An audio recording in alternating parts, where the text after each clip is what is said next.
And welcome to the hearings this morning, Chairman Bernanke.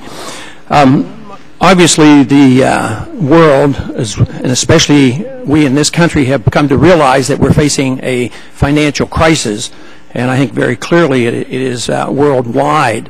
That, of course, is the first step in looking toward solutions, but I would like to remind the committee and others that there were many who anticipated this not a year or two ago when the crisis became apparent, but actually 10 years plus ago when this was building.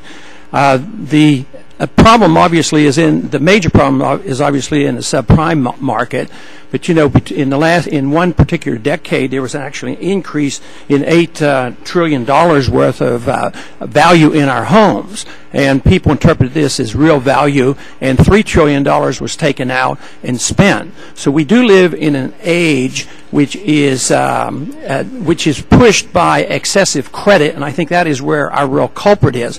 But traditionally, when an economy gets into trouble, and they have inflation or an inflationary recession, the interpretation is always there's not enough money. We can't afford this, we can't afford that.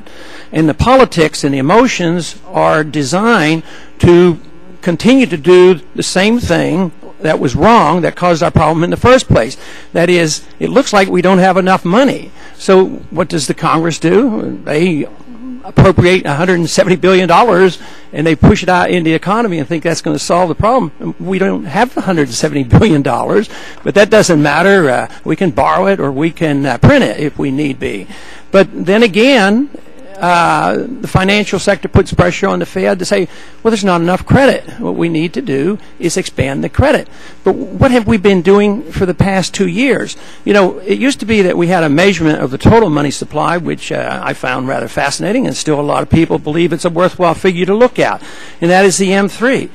2 years ago, the M3 number was $10.3 trillion. Today, it's 14.6.